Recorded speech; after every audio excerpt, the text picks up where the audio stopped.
Welcome, everybody, to Artists Empowering Artists, presented to you by Youth for Change. My name is Neel Dani, and it's my pleasure to be your host and program director. And today, I'm super excited to have some awesome guests here on the show, both a youth guest who's an aspiring artist and an extremely talented singer-songwriter, as well as a guest expert who has performed in stadiums, been on record labels, and even on La Voix in Quebec. And I'm actually super excited that both of our excuse me, both of our artists here today actually have a French component to what they do as well. So it's going to be nice to see, something in Canada that we do have that separates us from American music, for example, is a pretty big French scene, francophone music. So it's going to be cool to talk a little bit about that today as well, because today is the singer-songwriter edition of Artists Empowering Artists. Once again, that's presented by Youth for Change. And for those of you who may not know about Youth for Change is a nonprofit organization that is committed to taking care of local youth and supporting their entrance into adulthood, into the job market, and generally to communities at large by imparting knowledge, wisdom, and regular sustenance programs, kind of like this one. Youth for Change is a nonprofit public organization which encourages the younger generation to step out of their comfort zone and help create and add value to their own lives as well as the societies as a whole. And we're here to help the youth make a change in the world because the youth are the future. And by giving this knowledge and wisdom to the future generations, especially during a time like this when we can't really connect in person, the goal with this program is to help any youth watching, and even if you're not youth, but someone who's interested in getting more into music or learning more about how to involve yourself with music or become a musician, performer, singer, songwriter, DJ, this is a place to give you some more tools to learn how to do that while you're staying safe at home. Youth for Change partners with communities to develop the well-being of the youth, and they put the young people at the front of innovation and growth. Youth for Change also encourages the youth in continuous participation and involvement in decision-making, which has an aiding impact on organizing, planning, and delivery. With the support of experienced professionals, they provide the right direction to help the younger generation develop new skills and build a sustainable future. So, that's a little bit about Youth for Change. Please do follow Youth for Change on Facebook at Youth for Change Organization. We are streaming this right now live on Youth for Change's Facebook page, and hopefully more people get to see it. So if you do follow us already, feel free to share this with your friends, anyone who may be interested in this. And if you don't follow us, I hope you see this from a share and you decide to follow the organization. But anyway, now let's get into Artists Empowering Artists. So our first guest that I would like to welcome, like I mentioned, is a very talented singer, songwriter, and she writes in both English and French. She's done multiple performances, and she's even done a recording of one of her original songs. So I would like to welcome to the virtual stage, Vanessa Nucitelli. Hi. Hey, how's it going? Good. How are you? Good, thanks. Excited to have you on the show. And we're going to be hearing a little bit of your own original music, which is going to be really cool. But before we hear you sing, we want to hear a little bit about you. So Okay. tell us a little bit about yourself. Like uh, I guess, how old are you? What grade are you in? What hobbies do you have, passions, and how did you get into music? Okay. So, hi everyone. Like I said, my name is Vanessa Chitelli. I'm a 14-year-old girl, and I'm in ninth grade, and I go to a French school. And many of my hobbies would be music, singing, songwriting, as well as playing sports like soccer and volleyball, and doing some art as well.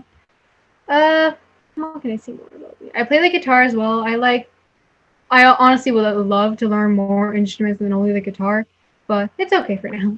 Uh, for what I got, how I got to music. Well, I think I don't remember the exact age when I started playing and singing. I honestly gonna guess maybe 2 years old probably, and I was always surrounded in a musical family. Like my mom played music and she sang, so I guess I caught up to there. I also have a brother that also plays music, so I'm always surrounded by music, and it's my love, it's my passion. If I could marry music, I would have done it already. Like, and I love it so much. That's awesome. Well, it's really great to see, people that young people who are so into music. And I remember, like for me, I kind of got into music at that age as well, where around like 14, like I always loved it, but then I really got, into kind of performing more and Yeah. getting more into showing people my music. So I really like that you mentioned how passionate you are, that you've always been surrounded by music. So it's kind of something that you just like to do, and and you have like a genuine love for it. So that's awesome. And how um, I know like we go way back because I mean I've known you for like the past few years and got to see you kind of go through your whole musical journey or up till now at least, Mhm. and it's been really cool to see, and now you have so many songs. I love her songs personally. I think they're really cool. They're catchy. They're really nice, and lots of them in English and French. And you've always really been very focused on music and singing. So it's cool to see that you're still doing that. You're still working at it, even during a time like this, during the pandemic. You're taking on all these opportunities to get your music out there and get people to listen to it. So that's awesome. And you said you play guitar, and Yeah. that's good for now. So I guess you have other things that you want to play too? Yeah. Like what? Like, especially when I started seventh grade, it was mainly the year where we actually had a proper music class. Like, we would all play instruments as a group. And just seeing like, how many instruments there are, like, I want to learn the flute, like the saxophone, as well as get better at the piano, because I know the basics, but not necessarily, like, properly playing. So I just be a whole, like, it's hard to explain. I just would love to learn more about instruments and stuff. That's awesome. And you know what? I really like that you're mentioning that because even though this is the singer-songwriter edition, this is coming from a talented young singer-songwriter that learning instruments is a good thing. A lot of times singers might not play instruments, and it's not a bad thing, but I personally feel like it kind of limits what you can do, right? Like even when you write songs, a lot of times you start off with the chords or you might have a melody and then you put chords to it. So like for you when you write songs, how does that work? Do you do the chords first? Do you do the melody first usually? How does it work? Well, I think it depends on what kind of mood I'm going for. Like at school, I love writing, like in general, like English class, all those classes about writing. So I would say the majority of the time, I would probably start with a melody first because it's just sometimes just laying in bed, having a guitar in your hand. It's just Mhm. easy to create something. Then you end up enjoying it. Then you start thinking, oh, like these lyrics would go well. So then it just builds up from there. So I would say I would start with the melody, Okay, usually. Yeah. cool. So like the voice, like the vocal melody, like the singing first, and then you kind of put it on the guitar. Well, Like you kind of actually, find the I would chords. start on the guitar first, then go move on to singing. Like Okay, full on okay. get the playing first. So like you strum first, you then based on like while you're strumming, you like come up with like a catchy melody, and then if you Hmm. like it, you like add more to it and Yeah, stuff. exactly. Okay, Yeah. cool, awesome. And that's why when I was mentioning it's so important sometimes for singer-songwriters to play an instrument, because imagine like you didn't have that guitar to start off with, like Yeah. it's such a good thing that you can start off, your chords, you can basically put a whole rough song idea together quick because you have that. But if you didn't play an instrument, then you'd have to find chords on YouTube or something. So that's why I think for anybody who's watching this that does want to get more into singing and songwriting, especially, I think it's really nice to at least have, an instrument like the guitar or the piano, even if you're not going pro at it and playing solos and stuff, to be able to play your chords so you can get down ideas. So That's coming from Vanessa herself, and I know that our guest expert would probably have something to say on this as well. So I'd like to welcome her to the conversation too, because she hasn't really said anything just yet. And I'd like to welcome her now, Miss Nadia Dolce. Sorry, I think you're on mute there. Hi, everybody at home. I'm so happy to be a part of this episode because it's a really awesome episode, and that's what I love to do, songwriting. And I vouch for Vanessa because she is an amazing songwriter, and I'm excited for you all to hear what she has and what she's going to play. But to add to what you were saying, I think that definitely playing music was something. So I've been a singer basically my whole life. And for a long time, I did not play any instrument. So I think once you understand music a little bit, I think you just have a better way of communicating your ideas too. If you know your chords, you also know what's sad chords or what happy sounds like, or different things. It just helps you so much more to just be able to put a song together. Mm-hmm. So a lot of songwriters are only lyricists, and other songwriters write melodies and lyrics. So I think everybody's different. So yeah. Awesome. Well, yeah, that's a good point. Basically, that's it's not to force you and say you have to be able to play an instrument to be a good songwriter, but in my opinion, it definitely helps because you can actually build your songs without having to rely on anything or anyone else. So it's just completely your ideas, your vibe, whatever you want, and you're not really basing that on anything else except for your own ideas. So for our aspiring singer-songwriters out there, if you don't play an instrument already, during this time, I would say, what do you have to lose? You know, try picking up an instrument, and when you hear Vanessa play, you're going to see why. It just makes it a really easy and more smooth process to write songs. If you don't play guitar or piano, I'd say maybe even start with the ukulele. Super easy. That's what I was gonna say. Yeah, definitely. That's like the easiest way to play versus guitar. Well, I found guitar to be tricky, but I think everybody is different, and everybody, I don't know, will connect differently with an instrument, right? Mm-hmm. But having something where you can play chords, you know, if you're going to play an instrument, I would say don't go for like the trombone right now if you're a singer-songwriter because you're not playing chords, you're just playing single notes. So if you're only playing single notes, you're not going to really be able to have the same experience writing songs. And ukulele is great because it's actually very easy to get started on, and then those skills can transfer over to guitar too. And it's basically just to have a foundation to build your song. 3 chords. If you have 3 chords that you know how to play, you're probably going to be okay. So 4 is nice, but 3 works too. Even sometimes 2. 4 is better. Yeah, 4 is good. But you know, if you do an A minor, F, C, you don't know your G, you can just do another C chord. You know, like, but it's a good tool for you. So anybody who is a singer or a songwriter or both, and you want to get your skills to the next level, I'd highly recommend picking up an instrument. But since it is the singer-songwriter edition, we will get back to the singing and the songwriting. So Nadia, let's talk a little bit to you about singing and songwriting and how you have, you know, gone through that journey.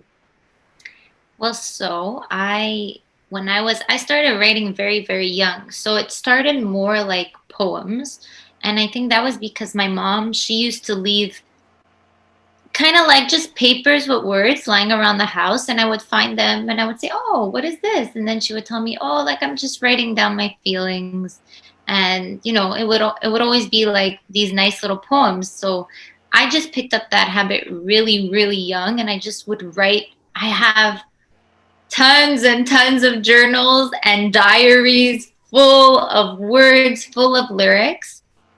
So that's how I got started with my songwriting. And also just it's just a part of my, a bit like what Vanessa said, a little bit about your passion and who you are. I think it's just who I am. I'll stand, I used to wait for the bus a lot when I was younger and just write songs, like just when I'm sitting or waiting, and an idea pops in my head, and I'll just like come up with lyrics and a melody, and I'll just record it in my phone. That's really practical nowadays for songwriters. If you have an idea, like just pull out your voice notes on your cell phone and you're good to go. Yeah.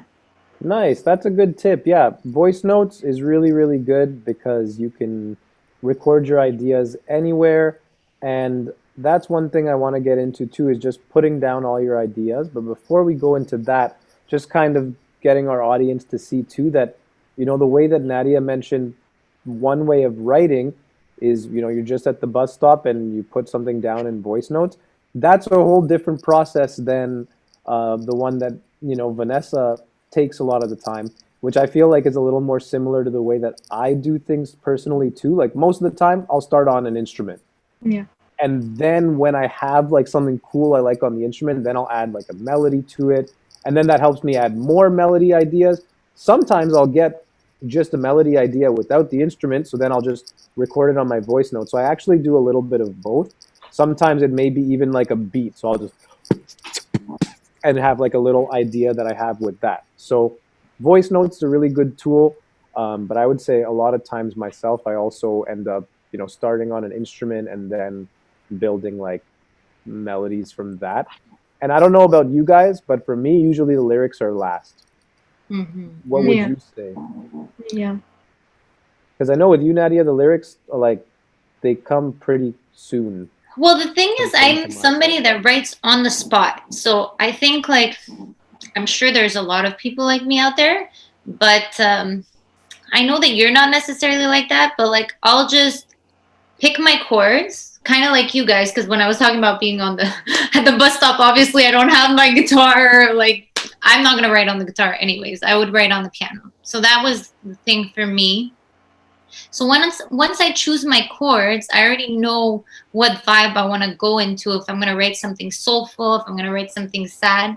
So once I establish my chords, I just start singing and speaking right away because I find that no matter what I'm saying, it's kind of what I'm feeling.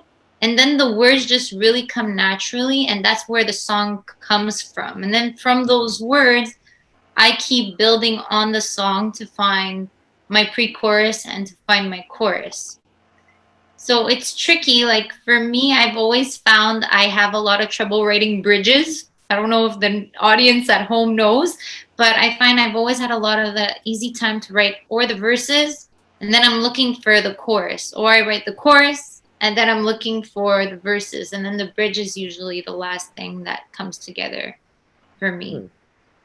Cool. Well, that's good to know. How about you, Vanessa? Do you find like when you write stuff, there's like certain parts of the song that come together faster and then other parts that maybe you don't have yet and then you add them another time, or like how does it work when you're writing songs? Does it all happen in like 5 minutes, you got the whole song and you're done? Or is it Uh, like a mix of both? I wish it was like that. It would take 5 minutes, Hmm. but it doesn't, obviously. So when I write, I would mainly focus first on the hook of the song, like really what catches the audience. Hmm. And then after you find the hook, it's easier to break it down. But if I really have trouble writing, I agree with Nadia. It would probably be the bridge. The bridge is sometimes really tricky to write. Hmm. Yeah. That's good to know. See, like, because a lot of times, like for me, I love the bridges because it's a whole different thing, Like I Mhm. kind of get after because a lot of it is similar, and I guess in some of the music I do, I like having lots of different parts. You don't Mhm. need to. A lot of songs just are four chords the whole way through, but I'll have like one part and then another part and then another part and goes to some different thing. So I'm actually referencing one of my songs called Changes. This song is like I think 6.5 minutes long, and yeah, it starts with like a more slower rock thing, and then it goes into a little bit more of a heavier one, and then it goes into reggae, and then it goes into like more rock. So um, with those kind of songs, it's interesting because that one was like 6.5 minutes long, but I basically made the guitar part in like 10. Like I just sat down and I played the whole song, and then I was like, oh, okay, I like this. Then I had the guitar part, but I had no lyrics. And then I started playing this song along with like a band. So I had a bass player friend, and I still have a bass player friend.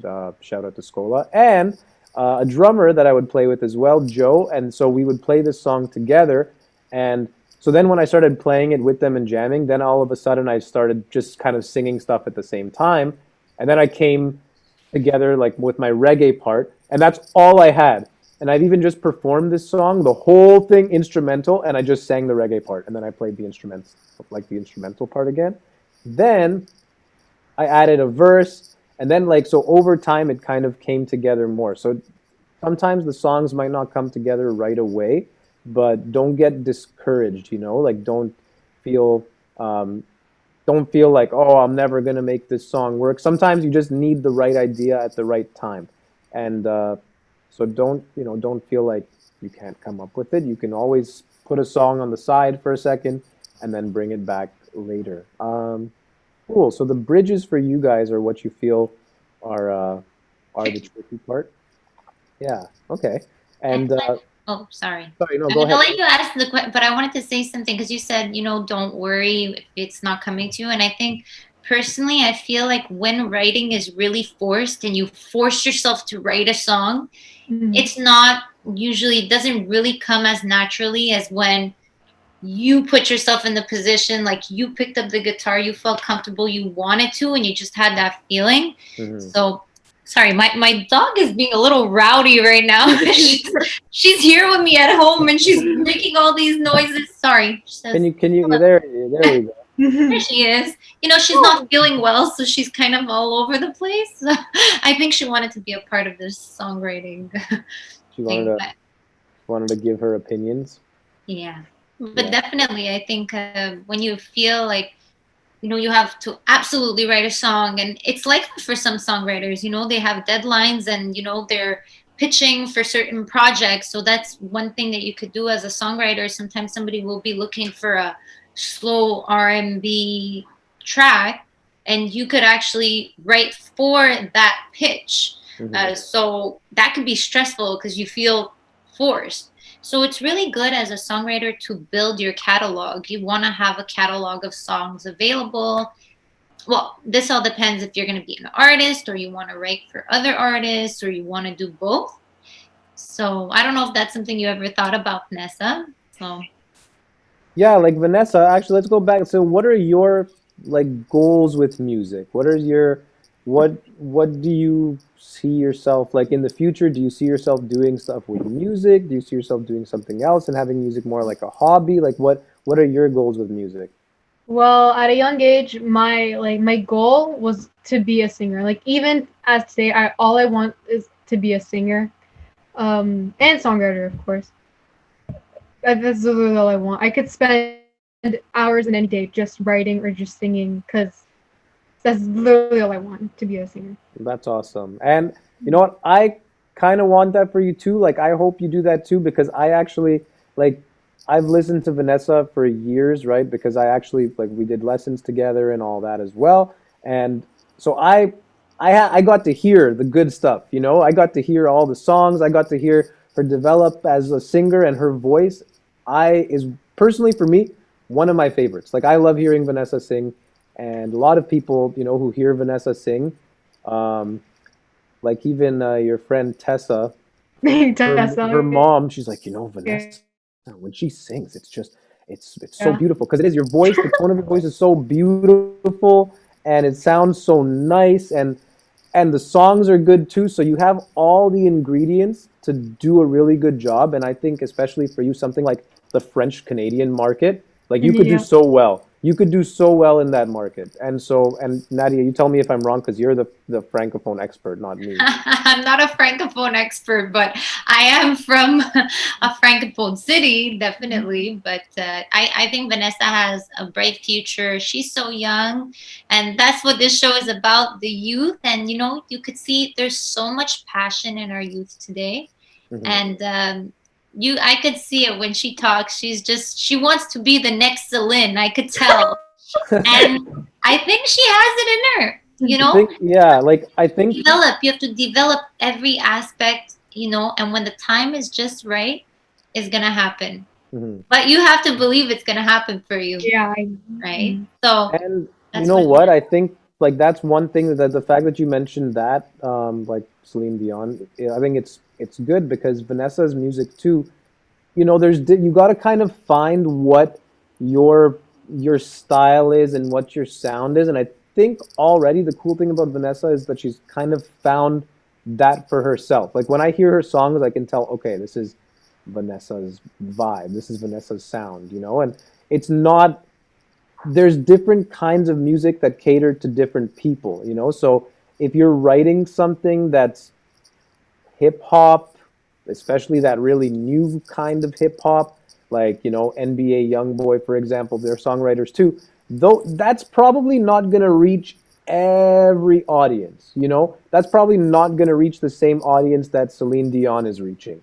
Mm. But the thing about Vanessa's sound and Vanessa's music is it also, because it's that very beautiful music, there's meaning to it, that can kind of, you can go a little bit deeper with.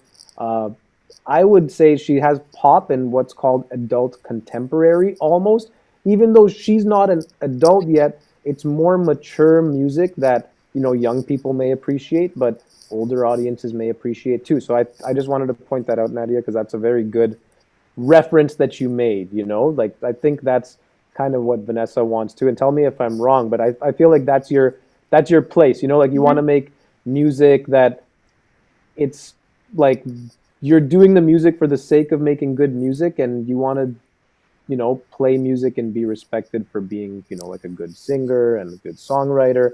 um, some people, you know, and I'm not saying this is bad or good, but some people are just like, I just want to make a hit and have a million views, that's it, that's it, you know. But not, that's not everyone's goal. Like for me too, everybody wants recognition, everybody wants, you know, to feel good about what they're doing. But I think like for myself personally too, my thing was always I want to be respected as a musician and being a good musician first.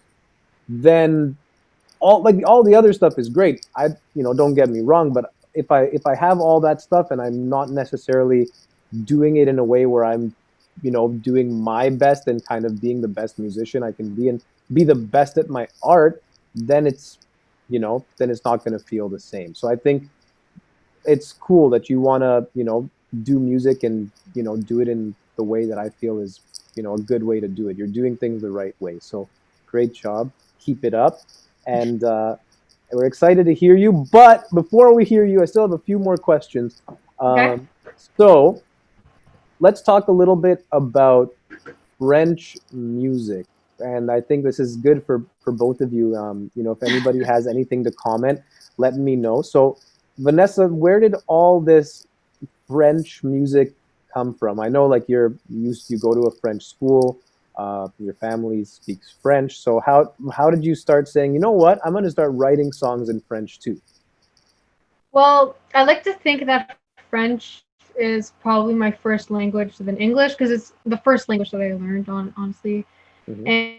And I personally I always thought I wrote really well. Like I thought, you know what, I could do something about this. Like if I want to express myself, because I always want to express myself to the public, and I almost see as songwriting in French is a part of me. So Hmm. by doing that, people get to see who I really am and like what I like to do. So it just clicked. It just made sense for me. Like, you know what, French writing, I even I could probably write more French songs than English songs. To be fair, like I think I could write more. It That's, just yeah, because that's like your main. That's what you probably speak more than English too. yeah. Like when Vanessa told me that, I was kind of surprised. Because like, oh, like she speaks English so well. Like you speak French better than you speak English. What? You know, because like it's so good. And then meanwhile, me, like when I go to Quebec, I can't even order coffee at McDonald's. You know, I was like, I need that $1 sale glacé. I don't know. I was trying to get an ice cream cone, and Mhm. they gave me an iced coffee because I didn't know how to say creme glacé. Now I remember because Yeah, now he knows. He I took knew, I'm notes. like, I need that ice cream next time. I need to know how to say it properly. But because I think for me, French is like here and English is like here. I was so surprised when like Vanessa speaks English perfectly and she's like, "Oh, I speak French even better." I was like, "Oh, like that's impressive." But it's cool because now you have two languages that you can write in, two audiences you can write for, two different markets, and I think it's just cool because it'll set you apart even more. It gives you more things you can do, you know? Like for me, if I'm going to write a song, I'm not going to write a song in French. I'll write a song in English and let someone translate it in French, but that means I'm only writing in English, you know? So it's nice that both of you have that skill set that you can write in different languages. Like with you, Nadia, I know you even write in Italian, I think, right? So three languages, two languages, the more you have, it just gives you more opportunities and more things you can do with it. So speaking of francophone music and the whole French music scene, I'm gonna go over to Nadia for a second because you, Nadia, were a big part of, very involved in like the music scene in Quebec. Um, and just I'm gonna do a little bit of I guess showboating on her behalf here. It's showboating is not the right word, but just listing what she's done. So she's played at Place Belle in Montreal, like a stadium. So played stadiums with thousands of people watching, and she's been on La Voix, and she's also had record deals. So there's a lot of experience there that I'm sure people will gain a lot from. So can you just tell us a little bit about that stuff, like about the record deals and about the experience on La Voix and how all this kind of came about? I think the music industry has changed so much from when I started about 10 years ago. So it's always changing, right? And I mean, there's a lot of talk about record deals. Is it good to sign? Is it good to be independent? But I think that when it comes to doing a record deal, it's important to be a good match. Good match, as in who's going to be promoting your music and creating the album. And as creators, as artists, what happens is you're an artist, Vanessa, Neel's an artist, Nadia's an artist, and we don't want to compromise our artistry most of the time. So what happens when you have a label, you have somebody telling you, no, the sound has to be like this, or you have to write like this, or, even when you're with a big label today, if you do a song that works, I'm pretty sure they're not going to make you go do another style of song, because they want the sure bet. Labels want to make money. That's the way it works. So being independent and everything that's going on with technology around the world is kind of I would say a gift to musicians. Not the pandemic. I just mean like the way that things have evolved over the years with streams, and you could put out a song so easily today. So everything is really, really different. I think having the right manager, if you're going to have a manager, is an important thing. Mm-hmm. And I think you just have to keep going. I found more love for what I was doing being independent personally, because I just get to do what I want to do on my own terms. But that doesn't mean that having a label backing you is not a good thing. It's a very good deal if you get the right deal for you, is what I think. Mm-hmm. And you know what? That's a very good point because a lot of people think, oh, I can't do this without a record deal. I can't do this without this.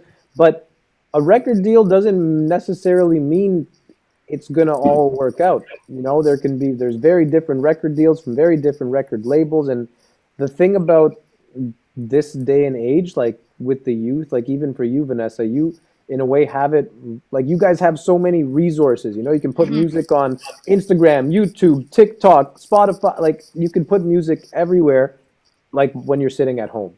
But when I was your age, now I'm like dating when I was your age. Sound like a dinosaur. Yeah, I know, but like when I was so I was in grade 10 when I joined my first band, and I was in high school. We did a talent show in grade 11, and YouTube was like the new thing, like we put this on YouTube. I can't even find it anymore because I don't know how to find it. I think it's still on YouTube, but YouTube was like new. Like people were like, oh man, like you could put videos online. The quality was so bad. Like we just looked like little static things, but that's when it started when I was like 16, 17. Meanwhile, now you guys, you could be 8 years old and putting music on YouTube, and there's so many tools that you have. You could be five. You could just you Give could me be three. you could be three. There's 3-year-olds with playing drums on YouTube, but or singing or doing anything. But the thing is, you guys have a lot of great resources now to actually do stuff yourself. Whereas before, unless you had like $30,000 in a record deal, you couldn't even get into a studio. So it's that wasn't 10 years ago. That was a lot more time ago. But it's things have changed so much now. You can record from home. You can do so much. The thing that is difficult in this time is now because it's easy for everybody to do it, literally everybody is doing it. So before, there was only this many artists and only this many could get into the studio, and so that was it. But now there's so many artists because it's easy for everyone to do it, and that's a good thing, but that can also be sometimes a frustrating thing for other artists because then you see, you may be going and looking like, I've worked so hard to do this. I have so much skills and I'm not getting recognized, but other people are getting recognized and they don't even know how to do this or how to do that. And sometimes it's a frustration you may have, especially if you've worked hard on it already. You've taken time to improve your skills, but you see other people around you that maybe don't focus on their skills, but are still kind of going and being like, I'm a singer, I'm a songwriter, I'm a this, I'm a that, and sometimes that can get frustrating. But you have to know that in this day and age, that's just the reality that everybody can do anything, and so what you have to do is focus on yourself, focus on your own art, and don't worry about all that because it's just noise. And just support each other. Find like-minded people, find people who think the same way as you, who are focused on growing their skills to grow their art, and then by doing that, you can grow yourself as an artist. And find people that'll help you. You can help them learn from each other, and that'll help everybody get better and grow together. But that was a uh, nice insight that you had there on your record deal, Nadia, or on record deals in general. Well, I've done a few things. Like you mentioned singing at Place Belle, and that was actually with my girl group. We were two at the time, so we sang for many years. So while I was pursuing my solo career, I was also singing in a group, and I got to open for a famous Italian artist, Claudio Baglioni, which was amazing, and I got to do it with my soul sister. So that was nice. And we also participated at La Voix, so that was an amazing experience as well.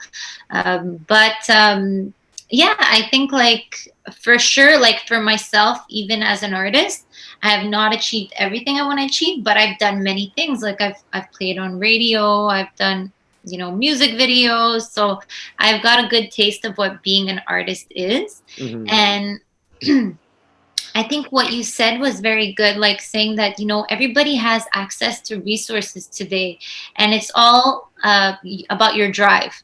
It's all about how hard are you going to work to be seen, to get, doing music videos, it costs money, but are you a good negotiator? Could you collaborate with somebody to get, a video, that you guys can do together, maybe not pay for every video? So there's so many ways to go about it, and we see it online. The independence is taking over. Even when we look at famous TikTokers now and famous Instagrammers and all that, it's like being independent has become something that's very popular. So you shouldn't feel like you can't do it. You can do it, and it's definitely good to find like-minded people. That's why it's cool to do these kinds of podcast shows, because you should connect with people like you and build relationships and networks, and everything is going to lead to where you want to go, but you have to really want it and you have to really work for it. Hmm. Not everybody gets to be discovered on the spot. Some people, it takes years. Neel, weren't you mentioning to me a band that Oh, yeah, there's a Canadian band called Mother Mother. I think they're based in Vancouver. I could be wrong about that, but they're a Canadian band, Mother Mother. I've heard them on like radio stations like 102.1 The Edge, and I really liked their music. As soon as I heard it, I thought it was really cool, very different.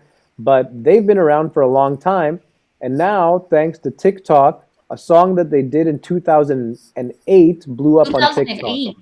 Yeah, they this song came out in 2008. It did okay, I think, but I don't know too much about how it did, but it's done way better now because like 12 years later it blew up on TikTok. So there's everything has a time and place, and the main thing is put out music because you want to put out music, and then you can see where that goes. But the main reason we're doing this is because we love doing this. So that should always be your main focus, and if you do that, then you're gonna find that things work out for you. So just stay focused, stay dedicated, and just keep loving it because that's what it's all about. And one thing that I wanted to mention, Nadia, about what you said about videos.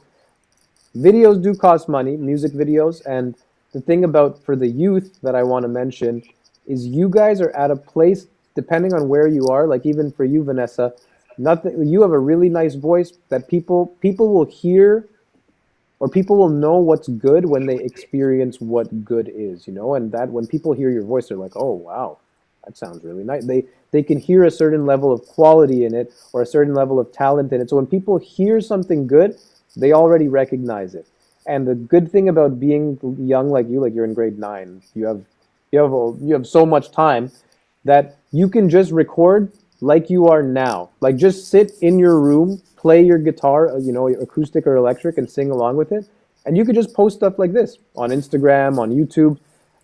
For me, I can do the same thing, but being younger and being kind of like at the more beginning, starting stages of the journey, people, not that they have less expectations, but if like Justin Bieber or Shawn Mendes, I'm using them because they're also Canadian examples, the videos that got them picked up weren't high quality, crazy music videos. It was Justin Bieber singing in his living room on the couch with an acoustic guitar, and it was like filmed on a not great cell phone or something. So for the youth, people are not looking to give you a record deal or sign you or anything if you already have everything. They're looking to take someone who has talent but doesn't have much else potentially, and then help them get to that spot.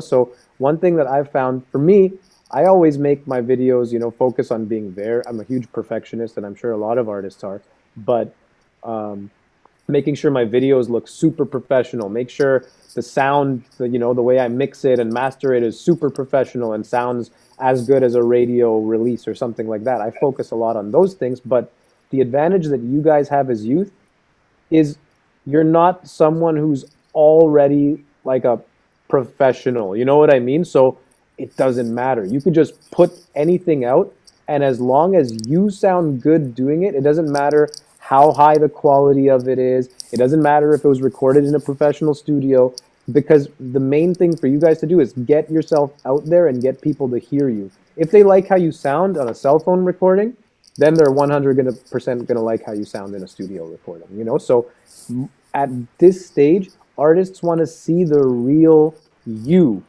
At my stage, maybe not, because they want to I think see. you're wrong. Right? I think that it's difficult as somebody that's put out high quality to lower their quality. I think that's where you're coming from when you're Okay. talking about yourself. I feel like anybody, any age, you could be 50 and put out a video in your living room today. So if there's anybody out there that's older, don't feel like you can't. But that being said, we all have different opinions. But I think the one word that we didn't mention that's really important, and I think this is what you're trying to say, Neel, is Shawn Mendes got picked up because of authenticity, and that's what's going to get you to connect with the right person, is when that person sees you as authentic in your genre and what you do, and they see the opportunity to pick you up. Or not even from a manager standpoint, just getting an audience that loves you for you. So obviously, if we talk about, people that, let's say, like Ariana Grande, they might not be super fans of Slipknot, like it's just like. Do you know who Slipknot is, Vanessa? Not really, no. Okay. You know what? I thought that was a little bit of That was a. no, but you know what? Just because I want to say, because so Slipknot, just so you know, Vanessa, and anybody watching that is like, I guess not old enough to know Slipknot. These were some scary dudes. Okay, like when I was a kid, I would not watch their music videos because it's like nine guys with these scary masks on their face, and like they were like this heavy rock band. The thing that Okay. I started getting into Slipknot when I was in grade 10 or 11, and it's because they had three drummers in the band, and I was like, are you serious, you have a band with three drummers? There's one That's guy, it. Joey Jordison, on the drum set, crazy drummer, like crazy drummer, and then there's two other guys just on drums. One guy looked like Pinocchio because his mask had a huge nose, and so he was the only one I wasn't scared of, but all the other guys looked like seriously scary dudes because you actually didn't see them, they just had their mask. But yeah, someone who is a huge Ariana Grande fan Well, might they not, could. but you could be. I They like could both of be, them. but what I mean is that you have to deliver your message. Stop trying to deliver other people's message, deliver your message. I think you do that very well, though, Vanessa, to be honest. Yeah, I think so too. Like you have your sound down, you have your vibe down, and that's a really good thing to have as an artist. Is you kind of have already like a little bit of a, you have authenticity for sure, and you also already have a little bit of a brand, not a brand in the sense like, oh, check out my merch, but like a brand like you know, like you have a very good thing going with the kind of songs you're doing, the way your voice sounds on these songs, the songs you make all kind of, you can tell it's by the same person. You have that characteristic authenticity to it. The same way, like if I hear a Justin Bieber song, I'm like, okay, I know this is Justin Bieber. You know, that same thing, and that's very important to have as an artist.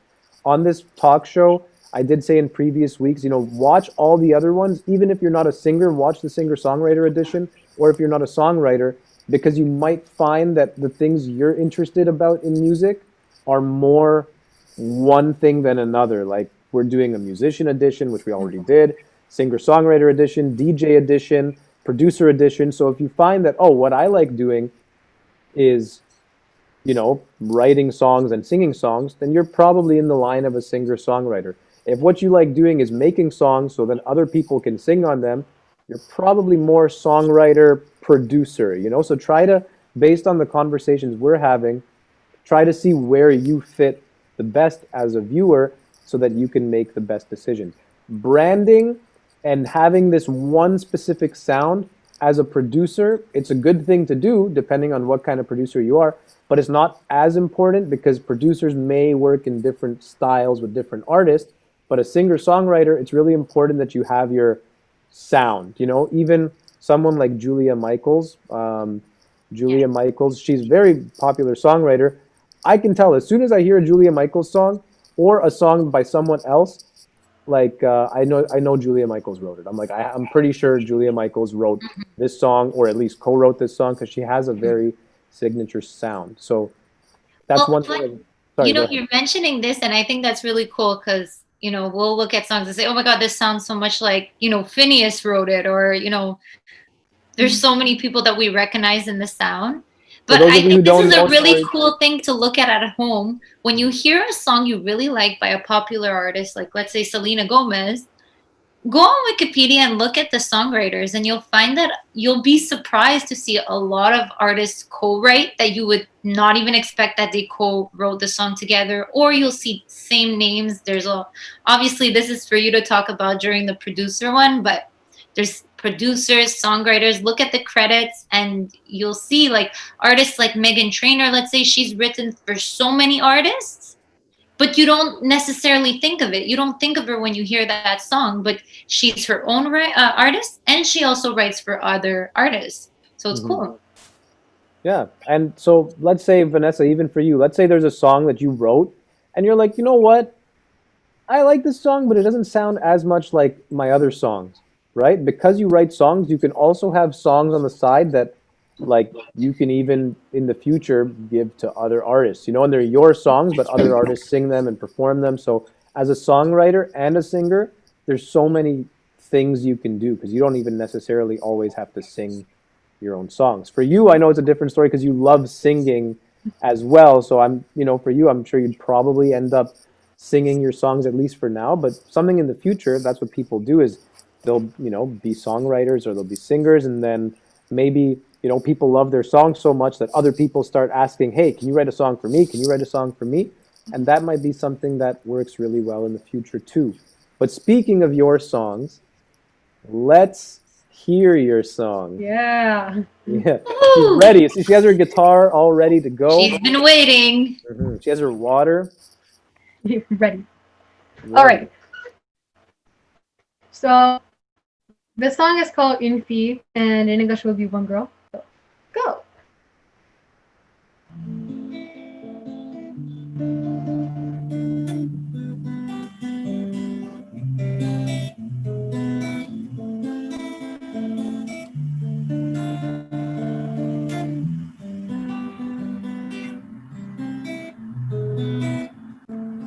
Une fille sans histoire, sans amour et sans espoir. Elle n'a pas de chemin à suivre, pas de travail, pas d'avenir.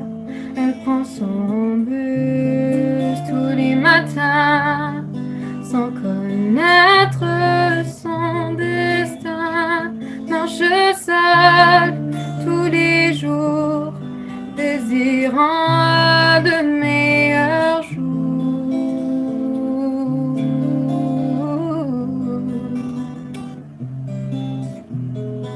Elle a des rêves, elle a des désirs. Sous le ciel bleu, elle avance une larme aux yeux. Elle n'a pas de lumière, elle n'a pas de rayon qui éclaire son monde. Cette fille sans histoire a sombré dans le noir, où les voix de l'abîme lui murmurent toutes ses folies.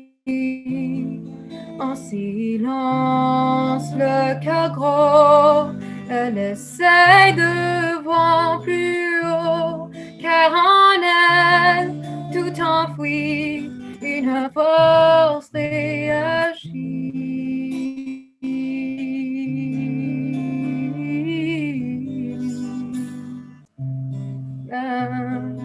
Elle a des rêves, elle a des désirs. Sous le ciel bleu, elle avance une larme aux yeux. Elle n'a pas de lumière, elle n'a pas de rayon qui éclaire son monde.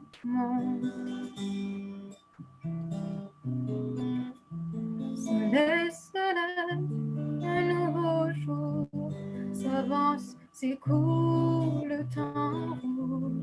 Et cette fille a peut-être peur, elle recommence son train fureur. Elle n'a peut-être pas de l'art, mais elle a le cœur plein d'efforts qui voudra vivre cette vie, être seule comme cette fille.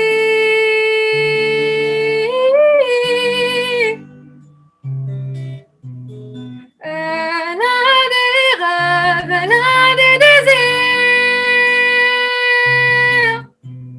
Sous le ciel bleu, elle avance une larme aux yeux.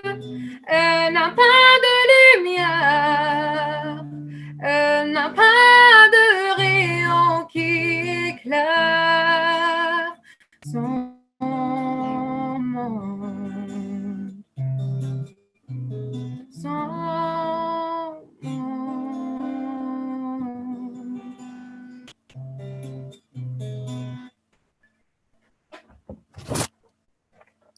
Woo! Awesome.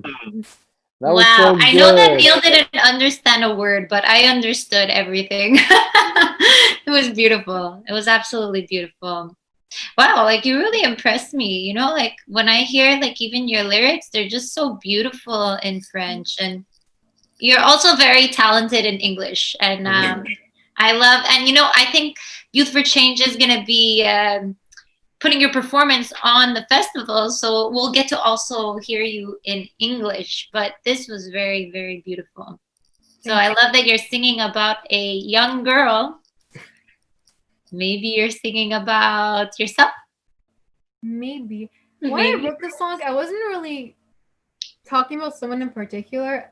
I maybe it was just basing it on my mood, but I don't remember really writing about something about someone exactly.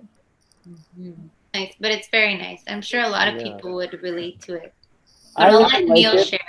Yeah, I mean, I didn't understand. I know what un fille means. Oh, You know, I know that means girl. There you go. wow. That is my French knowledge that I got to apply to this. But that was all I could apply. That was it. But the rest of it, I loved it because, you know, for me, words, the same way that words kind of come last in my songwriting process, for me a lot of times it's like melody and music.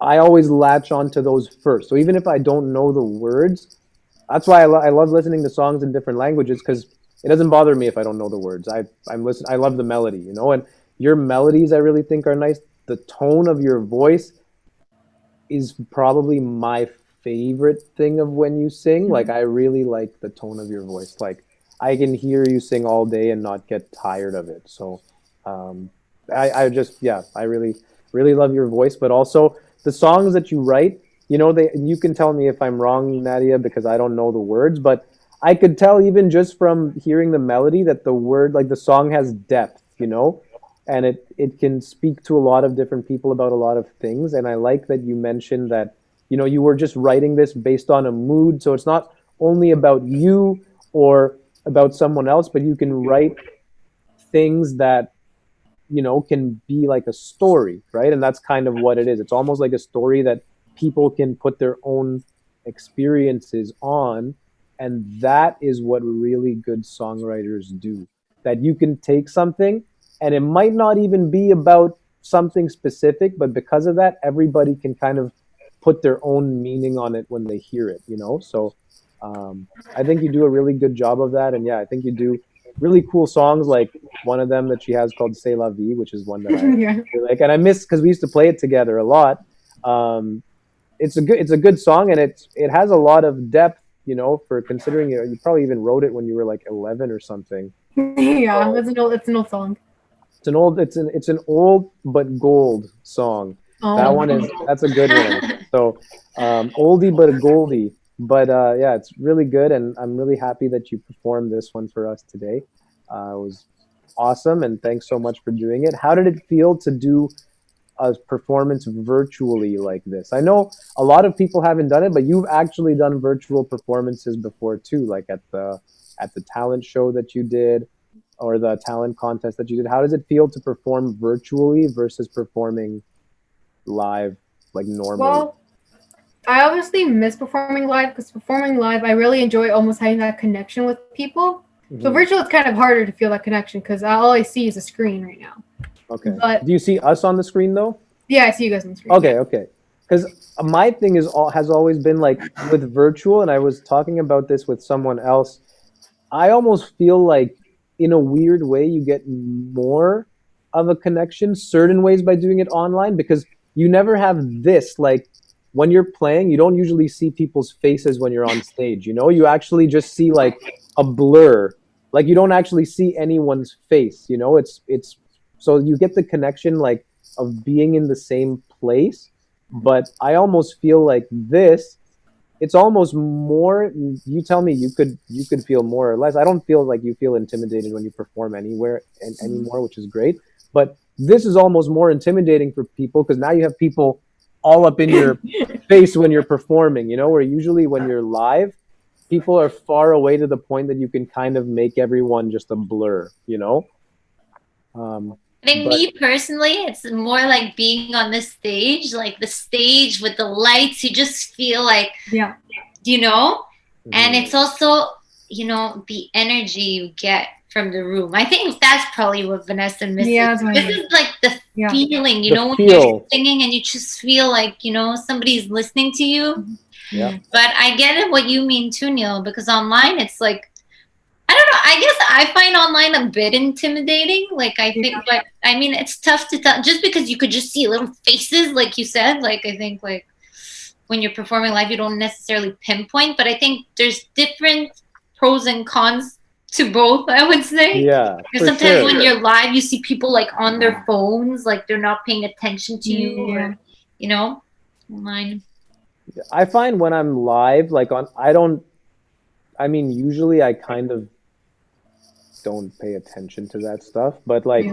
even like now, for example, the reason I feel it's kind of cool is because you don't ever get this, right? Like I'm never seeing someone so close when I'm performing live. So it's kind of a nice different thing to get used to, and this almost feels more like you're performing just in like at home in front of a few people or something, but at the same time a lot of people do find that if people are really close to them and you can physically see them, it almost feels more intimidating than if there's like 10 times more people but you can't see anybody. But it's just something good to do, the virtual performances, because we don't know when we're going to go back to doing in-person performances, unfortunately, but hopefully by the summertime we can, because yeah, I personally miss performing live and also miss, like seeing you perform live and Nadia perform live. So hopefully that's something that we can do in the near future, but for now this is probably going to be the way that it is for the next little while. So hopefully we'll do something like this again and we can hear more of you um, virtually until we can hear you live in person, Vanessa. But thanks so much for being on the talk show and Thank you for having sharing me. your experiences and sharing your talent with everybody. Hope all the viewers enjoyed that awesome performance. And you got to see that she was playing guitar and singing at the same time. So that may give some of you who are aspiring songwriters or singers something to be inspired by and work towards. And thank you so much, Nadia, for being on the show as well. Thank you for And having me. It was fun. Yes.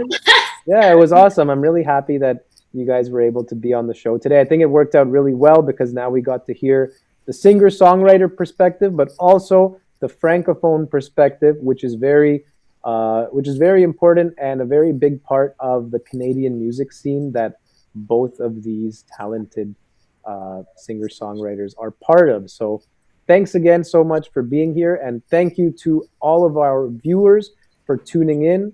This is day 3 or session 3 of Artists Empowering Artists, presented to you by Youth for Change. My name is Neel Dani, and it's been a pleasure hanging out with you today. Stay tuned because on Monday, November 30th, we will have our DJ edition, and I have some more guests for that day that I'm excited to bring on as well.